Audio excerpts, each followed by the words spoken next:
कुणाल जैसे जैसे करके एक एक मैसेज चेक करता है, उसे कुछ भी रीसेंट में नज़र नहीं आता। लेकिन तभी उसकी नज़र जाती है रात के एक मैसेज पर, जो कि कल रात ही उसको डिलीवर किया गया था।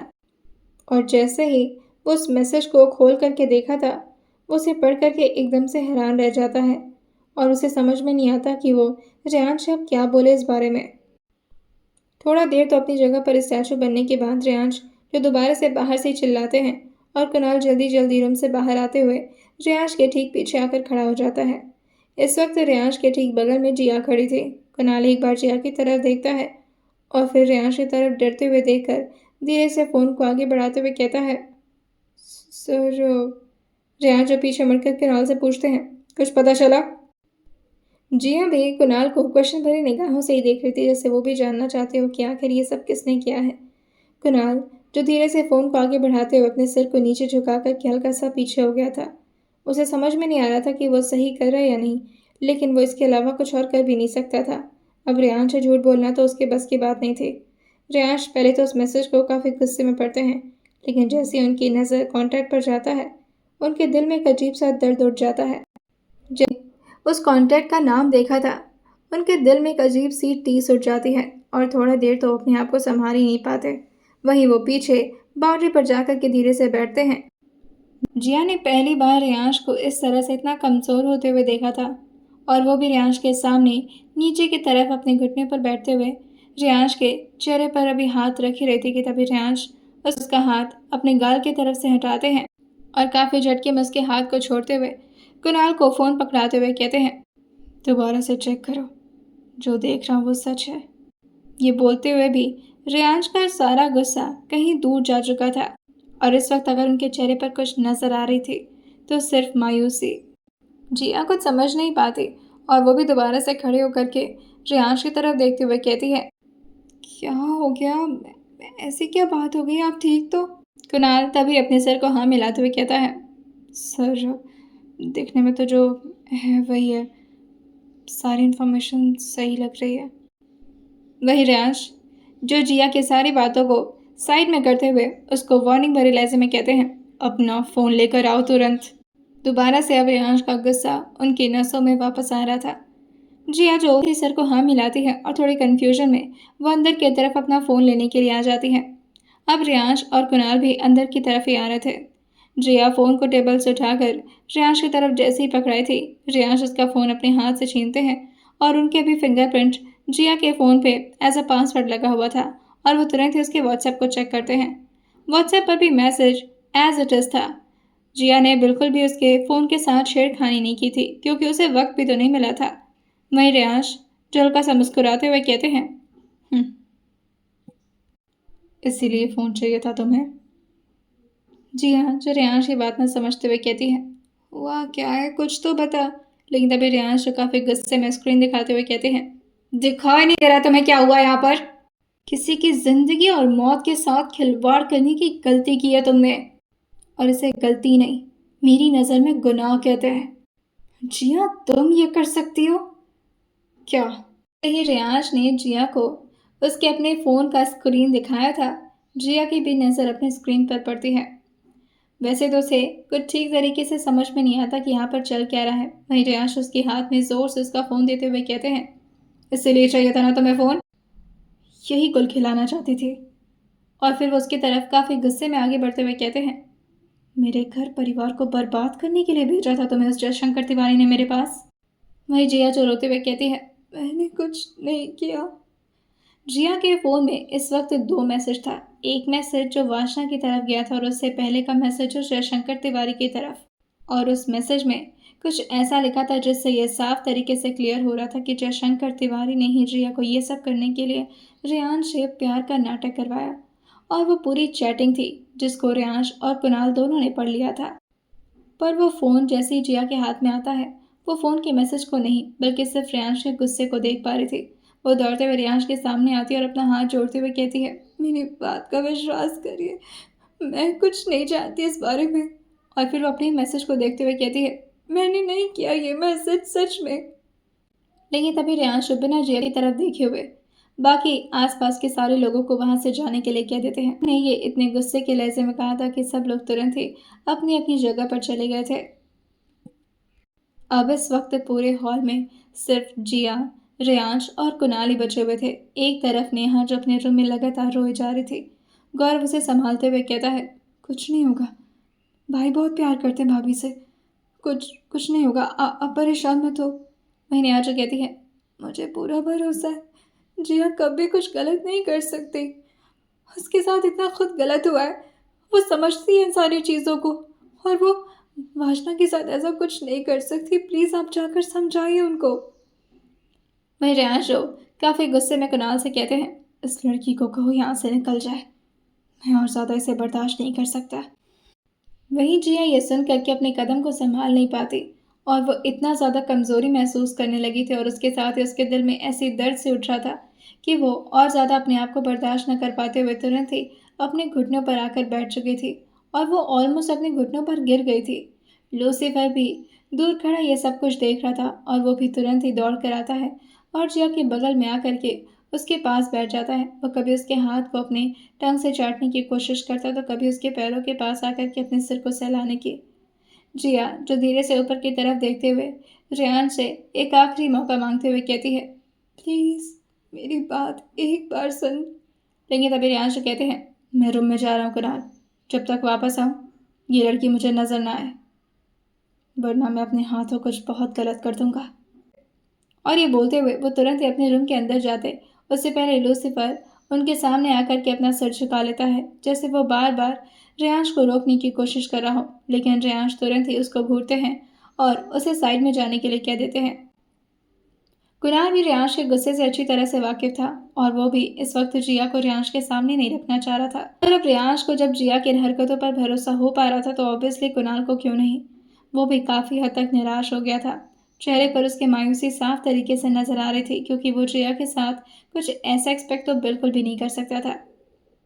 वो जिया के कंधे पर धीरे से हाथ रखते हुए कहता है, आप चले जाइए यहाँ से, इससे पहले कि सर आपके साथ कुछ बहुत गलत करते। वो गुस्से में कुछ भी कर सकते हैं, आपकी जान को खतरा है यहाँ पर।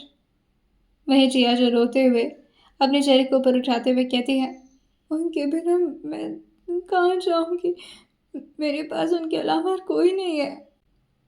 रेयांश ने तुरंत ही कुणाल को कुछ टेक्स्ट किया था जिसकी वजह से उसका फ़ोन तुरंत ही वाइब्रेट करता है। जैसे उसके फ़ोन पर नोटिफिकेशन आया था और वो उसे टैप करके देखता है तो रेयांश ने काफ़ी गुस्से में लिखा था, उसे किसी ऐसी जगह पर रखो जो उसके लिए सेफ भी हो और उसके साथ ही मुझे उस जगह के बारे में कोई आइडिया ना लग पाए। जैसे ही कुणाल ने टेक्स्ट पढ़ा था वो बाहर से एक बॉडीगार्ड को बुलाता है और जिया को उनके साथ जाने के लिए कह देता है। जिया जो आसपास सभी लोगों को देख रही थी, सभी लोग सिर्फ चुपचाप दूर से ये देख रहे थे। प्रार्थना जी भी काफ़ी हद तक इस बात से टूट गई थी और वो भी जितेंद्र जी के सीने से लगे हुए उनसे काफ़ी धीरे धीरे आवाज़ में कहती हैं, मैंने तो उसे अपनी बच्ची जैसा माना था, वो ऐसा कैसे कर सकती है, हमने क्या बिगाड़ा था उसका, वासना ने क्या बिगाड़ा था उसका, वो तो अगर वक्त अच्छा था जो मेरी बच्ची बच गई, वरना वो मर जा नहीं, सोचकर मेरी रूह कांप जा रही है, उसके अंदर जरा भी दिल नाम की चीज नहीं है क्या। वेदिका भी ऊपर खड़ी रेलिंग से जिया को इस तरह से नीचे गिरा हुआ पा करके काफी परेशान हो रही थी। उसका दिल उसको बार बार कह रहा था कि वो जाकर के जिया को संभाले, लेकिन फिर वासना की हालत देख करके वो भी बहुत परेशान हो जा रही थी। दूसरी तरफ वासना को डॉक्टर ने खड़े होने से मना किया था क्योंकि उसके शरीर अभी काफी हद तक वीक थी और उसके शरीर में भी सलाइन चढ़ाया जा रहा था। कुणाल भी जिया के सामने और ज्यादा नहीं रहना चाहता। पूरा परिवार जैसे बिखर सा गया था। सब लोगों की आंखों में सिर्फ जिया के लिए शक और नफरत नजर आ रही थी। वहीं राधिका जो अपने बेटे को रोकते हुए कहती है, रॉनी बाहर मत जाओ। लेकिन तभी रॉनी जो कहता है, चाची। अब जिया जैसे उस बड़े से हॉल में पूरी तरह से अकेले हुई थी, आसपास की चीजों को देख करके उसे सारी पुरानी चीजों की याद आने लगती है। थोड़ी देर तो जिया अपने सिर को झुकाए वहीं पर रोई जा रही थी, लेकिन फिर जिस तरह से रेयांश ने उसे इस घर से निकाला था, उसका यहाँ पर रहना ठीक और मुनासिब नहीं होता। वो धीरे से अपने कदम को संभालते हुए खड़ी होती है और फिर आसपास की जगहों को बहुत ध्यान से देखने लगती है। जिस तरह से अब तक उसकी कुछ जिंदगी के खूबसूरत पल यहाँ पर बीते थे, उसके अपने परिवार के साथ। युवराज का कभी उसके पीछे पीछे दौड़ जाना, कभी गौरव का उसको परेशान करना, कभी गौरव और वासना की लड़ाइयाँ देखना, लूसीफर के खौफ से सबका परेशान होना, वो सब कुछ जिया को एक एक रील की तरह नजर आ रहा था। लेकिन जिया और ज़्यादा खुद को रुला नहीं सकती थी, जिस वजह से वह ये सारी बातें छोड़ कर के तुरंत ही पीछे की तरफ अपना हाथ में फ़ोन लिए मुड़ जाती है और अपने भारी से कदम को एक एक करके बाहर की तरफ बढ़ाने लगती है। बाहर दो बॉडीगार्ड जो अभी भी उसके सामने सिर झुकाए खड़े थे, और उसमें से एक बॉडीगार्ड जो जिया से कहता है, आइए मैम। लेकिन तभी जिया जो अपना हाथ दिखाते हुए कहती है, मुझे आपके साथ कहीं नहीं जाना, और हाँ, अपने बॉस को बोल दीजिएगा कि अब मैं उन्हें कभी नजर नहीं आऊंगी। और ये बोलकर जिया बाहर जाती, लेकिन उससे पहले ही दोबारा से लूसीफर जाकर के उसके सामने झुक जाता है और अपने दोनों पैरों को नीचे करके अपने सिर को उस पैरों के पास रगड़ने लगता है, जिसे जिया और ज़्यादा रोते हुए कहती है, बस करो, और ये बार बार क्या कर रहे हो तुम। और ये बोलते हुए वो नीचे की तरफ झुककर उसके सर पर हाथ फेरते हुए कहती है, पूरा परिवार मेरे खिलाफ हो चुका है, अब यहाँ पर तो नहीं रह सकती ना मैं। और तुम भी तो उनके बहुत ही स्ट्रांग और बहुत ही होनहार बॉडीगार्ड हो, तुम्हें उनका ख्याल रखना है ना। बच्चा मानते हैं वो तुम्हें अपना, प्लीज़ उन्हें कुछ मत होने देना। शायद हम लोग का सफ़र बस यहीं तक एक साथ था, और तुम उनके पास जाओ, उनका ख्याल रखना। मेरे बिना रहना उनके लिए कोई इतना आसान बात नहीं है, उन्हें आदत है मेरी। जाओ यहाँ से। वहीं लूसीफर जो अपने सर को बार बार ना में हिलाते हुए बार बार उसके कपड़े को अपने दांतों से पकड़ ले रहा था, जैसे वो किसी भी हालत में जिया को यहाँ से जाने ना देना चाहता हो। लूसीफर से डर की वजह से रॉनी भी चुपचाप आकर के धीरे से जिया के कपड़े को पकड़ता है और उसके एक छोर पर आते हुए कहता है, दादी मत जाओ। जिया रॉनी की आवाज़ सुनकर के तुरंत ही उसे अपने गोद में उठाती है और जोर से उसे गले लगाते हुए कहती है, बस थोड़ी देर के लिए जा रही चाची, वापस आ जाएगी। हाँ, और जब वापस आएगी तो इस बार पक्का कुछ लेकर आएगी। अभी वो और ज़्यादा जिया से बात कर पाता, लेकिन तभी पीछे से राधिका तुरंत ही उसको अपनी गोद में खींचते हुए कहती है, चलो यहाँ से बेटा। राधिका को इतने रूडली बात करता सुन करके जिया दोबारा से अपनी आंखों के आंसुओं को रोक नहीं पाती और फिर अपने हाथ को काफ़ी मजबूती से एक दूसरे में जकड़ती है और फिर अपने कपड़े को संभालते हुए एक एक कदम बाहर की तरफ रखने लगती है। दूसरी तरफ जयशंकर तिवारी को सारी इन्फॉर्मेशन मिल गई थी कि अब उन्हें क्या करना है। मुंबई की एक एक खबर उनके पास पहुंचती जा रही थी। जिया भी मेंशन में ही थी कि तभी एक बॉडीगार्ड दोबारा से जिया की तरफ आता है और गाड़ी की तरफ इशारा करते हुए कहता है, मैम चलिए, हम लोग आपको। लेकिन तभी जिया जो कहती है, ड्राइविंग आती है मुझे, ज़रूरत नहीं है मुझे आप लोगों की, मैं चली जाऊंगी। अब जिया की भी बात उन लोगों के लिए ऑर्डर से कम नहीं थी, जिसकी वजह से वो सब भी अब रियाज से तो कुछ पूछ नहीं सकते थे, जिसकी वजह से जिया के लिए वो ड्राइविंग सीट का दरवाज़ा खोल दिए थे और जिया भी आकर के ड्राइविंग सीट पर बैठती है और वो गाड़ी ड्राइव करना शुरू कर देती है। अब वो मेंशन से बाहर की तरफ निकल गई थी। सारे लोग घर के अंदर थे। रॉनी भी रोए जा रहा था और उसके साथ ही आरव को भी कुछ खास ये सब अच्छा नहीं लग रहा था। हाँ, वो काफ़ी छोटा था इन सारी चीज़ों को समझने के लिए, लेकिन फिर भी माहौल के सारी हरकतों से वो भी लगातार रो रहा था। और सबसे ज़्यादा परेशान इस वक्त लूसीफर था, जो कि गार्डन एरिया में ही बैठ करके जिया को जाता हुआ देख रहा था। पहले तो उसने अपनी पूरी ताकत लगा करके जिया को फॉलो करने की कोशिश की, लेकिन रियांश के बॉडीगार्ड जो कि उसको संभाल करके दोबारा से अंदर की तरफ ले जाने लगते हैं, लेकिन फिर वो कूद करके नीचे ही बैठ जाता है। उसे समझ में आ गया था कि उसके दौड़ने भागने का कोई फायदा नहीं है। रियांश भी इस वक्त काउच पर लीन होकर के आराम से बैठे अपने एक पैर पे दूसरा पैर चढ़ाए थे। उन्हें देखकर नहीं लग रहा था कि वो इस वक्त गुस्से या किसी भी परेशानी में है, लेकिन तभी सब कुछ तो नॉर्मल था सिवाय उनके हाथ के, क्योंकि उनके हाथ से दोबारा से उनके जख्म जो कि पहले से लगा हुआ था उससे अब ताज़ा खून जो कि नीचे की तरफ टप टप करके छू रहा था और खून इतना ज़्यादा बहता जा रहा था कि वो धीरे धीरे बाहर की तरफ अपना धार लगा लिया था। इस वक्त रियांश के रूम में जाने की हिम्मत किसी की भी नहीं थी, लेकिन लूसीफर जो बार बार अपने सर को रियांश के दरवाजे पर पीटने की कोशिश कर रहा था, लेकिन केयरटेकर तुरंत ही आकर के लूसीफर को संभालते हुए उसको अपने रूम में ले जाने लगती है, थोड़ा ज़बरदस्ती करते हुए। लेकिन लूसीफर को इस वक्त रेयांश से मिलना था। थोड़ा देर उसके मेहनत करने के बावजूद भी जब रेयांश ने दरवाज़ा नहीं खोला तो वो फिर से शांत होकर के केयरटेकर के हाथों ही नीचे की तरफ अपने रूम में चला जाता है। खून जो अब काफ़ी रफ्तार पकड़ लिया था, क्योंकि रेयांश ने उसी हाथ से अपने हाथ में एक ग्लास लेकर के फोड़ दिया था और उसके साथ वो सारे कांच रेयांश के हाथों में यूं ही चुभे पड़े। लेकिन रेयांश को उन सारी चीज़ों का कोई भी होश नहीं था। वो इतने आराम से अपनी आंखें बंद करके लेटे हुए थे जैसे वो कितने सुकून में हों। लेकिन अंदर तो उनके ज्वालामुखी उठ रही थी, जिसके बारे में शायद उनका दिमाग भी वाकिफ नहीं था।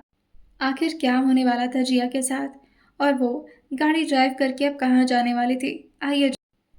घर में सारे लोग तो उसके अगेंस्ट थे, सिवाय नेहा के। नेहा जो गौरव को भी अपने टीम में लेते हुए कहती है, हमें उसके पास जाना पड़ेगा, उसे किसी भी हालत में कुछ नहीं होना चाहिए, वरना मैं मर जाऊंगी उसके बिना। वहीं गौरव जो उसकी सिचुएशन को समझते उसको संभालते हुए कहता है, डोंट वरी, हम थोड़ा वक्त देते हैं भाई को। भाई अगर एक बार ये बात। लेकिन तभी नेहा जो चिल्लाते हुए कहती है, क्या भाई भाई लगा रखा है? क्या जिया कभी सच नहीं हो सकती? क्या सिर्फ तुम्हारे भाई सही हो सकते हैं, मेरी जिया सही नहीं हो सकती? और अगर अपने भाई के बारे में इतनी तरफदारी करनी है ना तो जाओ अपने भाई के पास, पर मुझे जिया के पास जाने दो। और ये बोलकर वो रोते हुए रूम से बाहर निकल गई थी। लेकिन जिया उसे कहीं पर भी नजर नहीं आती।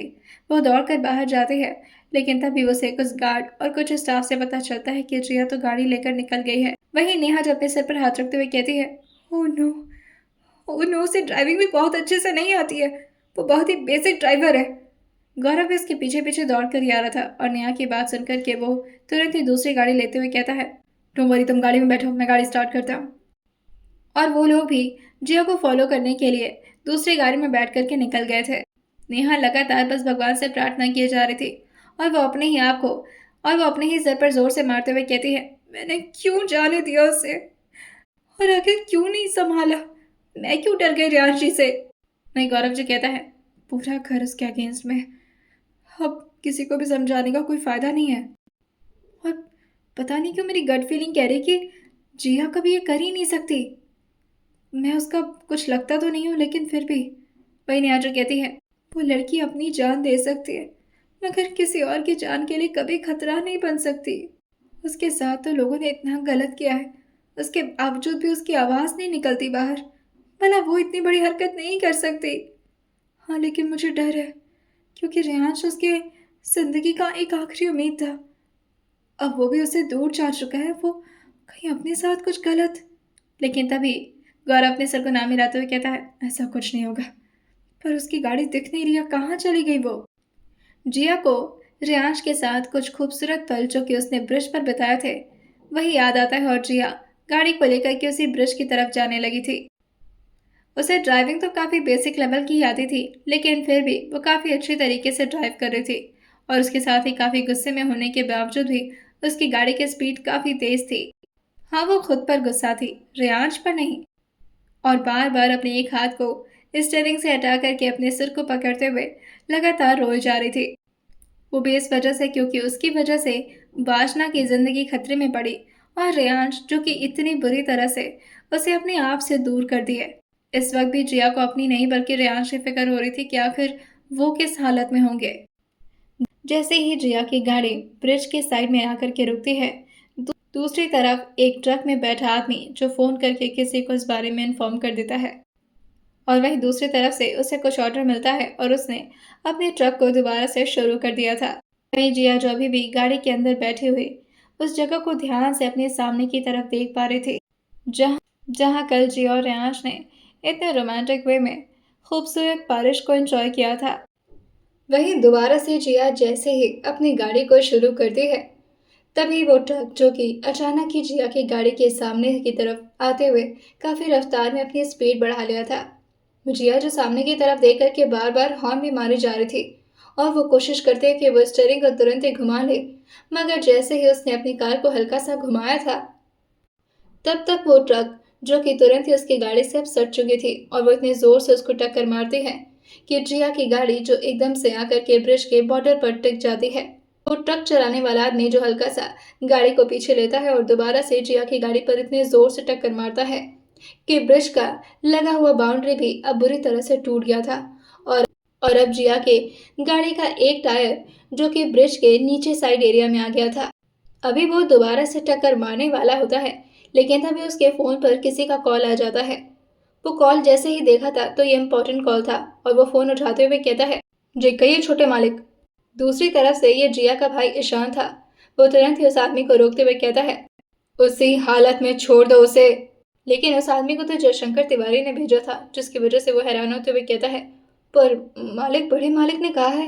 लेकिन तब तक ईशान की गाड़ी जो उसी ब्रिज पर आ चुकी थी और वह तुरंत ही जिया की गाड़ी को देखते हुए जोर से उस ट्रक वाले आदमी को बाहर निकलने का इशारा कर देता है।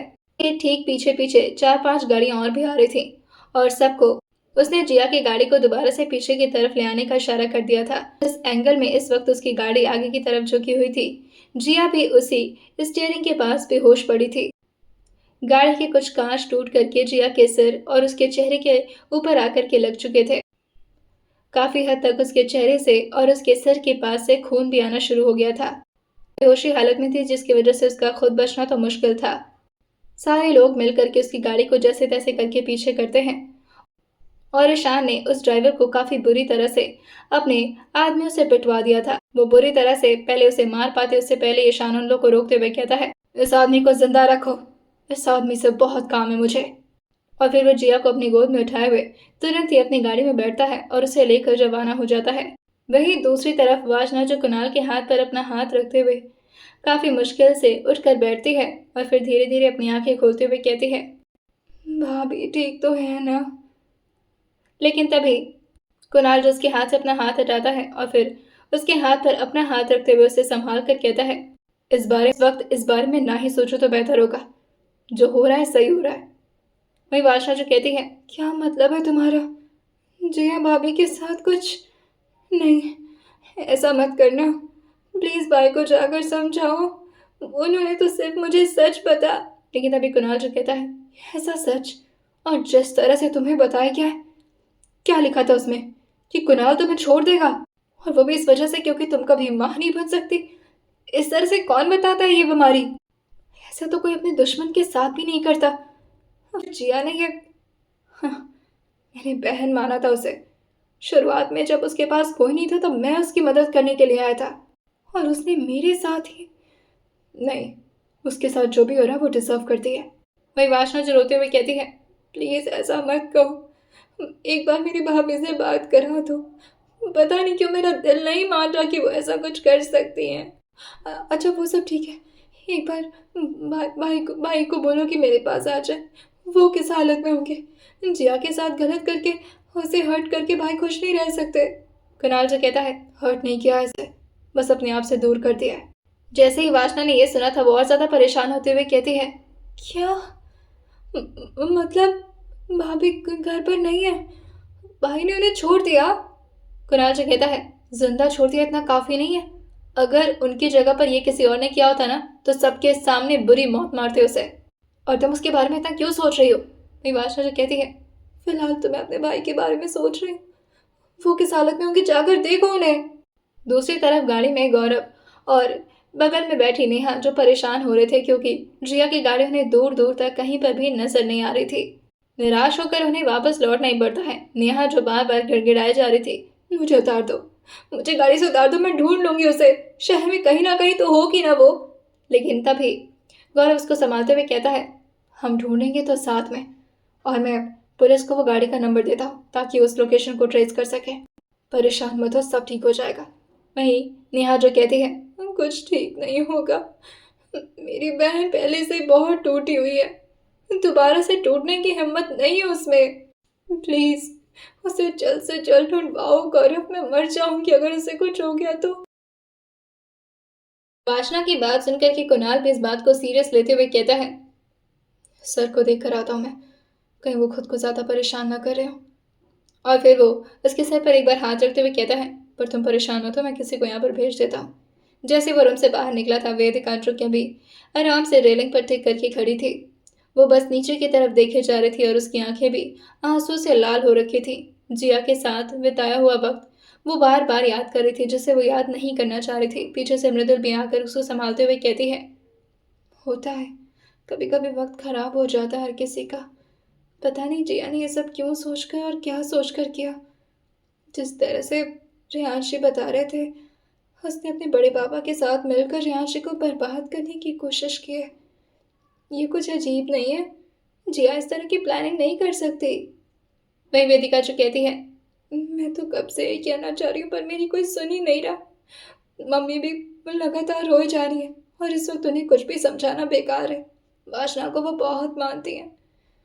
वासना की हालत की वजह से सबका दिल टूट गया है। वहीं कुणाल जो उन दोनों को आकर देखते हुए कहता है, अगर आप लोग को कोई प्रॉब्लम ना हो तो प्लीज़ आप लोग वासना के पास चले जाइए, वो अकेले है इस वक्त। मैं तब तक सर को देकर आता हूँ। मृदुल जो रोकते हुए कहते हैं, इस वक्त उनके कमरे में मत जाओ, पता नहीं वो क्या कर देंगे तुम्हारे साथ। वहीं कुणाल जो कहता है, मैंने सर को बहुत बुरी बुरी हालत में संभाला है, इस वक्त भी संभाल लूंगा। और ये बोलकर वो जैसे ही दरवाजे को खोला था, उसके शूज जो कि किसी गीली गीली चीज पर पड़े थे, वो जैसे ही नीचे की तरफ अपनी नजर करता है, पूरे रूम में इस वक्त खून खून फैला हुआ था। रेयांश जो अभी भी अपनी आंखें बंद किए बस चुपचाप अपने सोफे पर बैठे हुए थे, उनके ना तो शरीर में कोई हरकत नजर आ रही थी और ना ही उनके चेहरे पर कोई शिकन। वो तुरंत ही आकर के दौड़ कर रेयांश के हाथ पर अपना हाथ रखते हुए कहता है, सर, सर। रेयांश धीरे से अपनी आंखें जो कि काफी भारी हो रखी थी उसे खोलते हैं और फिर घूरते हुए कुणाल को देखकर पूछते हैं, यहाँ क्या कर रहे हो तुम? कुणाल जो उनको देखकर एकदम से हैरान होते हुए कहता है, सर आपके हाथ से इतना खून, सर सर आपको हॉस्पिटल लेकर चलना होगा। मेरे आंसू कहते हैं, कोई जरूरत नहीं है मुझे हॉस्पिटल जाने की, तुम यहाँ से निकलो बस। वही कुणाल जो कहता है, सर आप बात समझ नहीं रहे, एक बार आप खुद देखिए, बहुत ज्यादा खून बह गया सर, पूरे कमरे में खून खून। मेरे आंसू कहते हैं, मेरे शरीर में बहुत खून है और इस वक्त जितना खून है मुझे जिंदा रखने के लिए वो काफी है। तुम्हें इतना परेशान होने की जरूरत नहीं और निकलो यहाँ से। उनकी आवाज में भी अब धीरे धीरे कमजोरी झलक रहा था, लेकिन वो बार बार हिम्मत करके अपनी आवाज को जबरदस्ती तेज कर रहे थे ताकि कुणाल उनसे दूर चला जाए।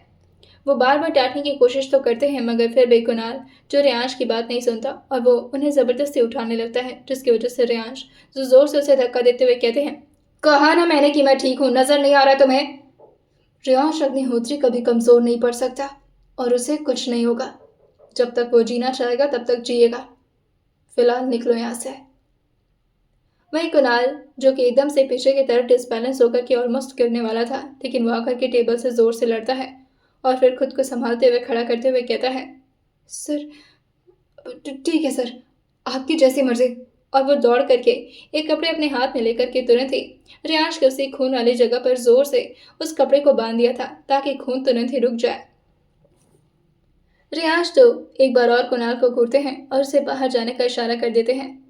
वो जैसे ही भी दरवाजे तक पहुंचता, रेयांश काफी हिम्मत और काफी दर्द भरे लहजे में पूछते हैं, उसे सही सलामत छोड़ा है ना?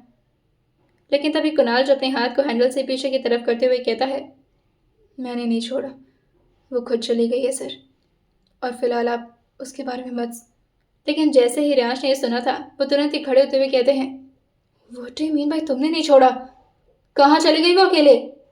वहीं कुणाल जो पीछे की तरफ मुड़कर देखते हुए कहता है, क्या फर्क पड़ता है सर, वो लड़की कहीं पर भी जाए, और आखिर उसकी हरकतें आपने देखी है ना, किस तरह से अचानक हम लोग की जिंदगी में आई, हम लोग इवन सबके लिए इतनी इंपॉर्टेंट बन गई, और सबसे ज़्यादा तो आपके लिए, और एट लास्ट आपको इस तरह से धोखा देकर।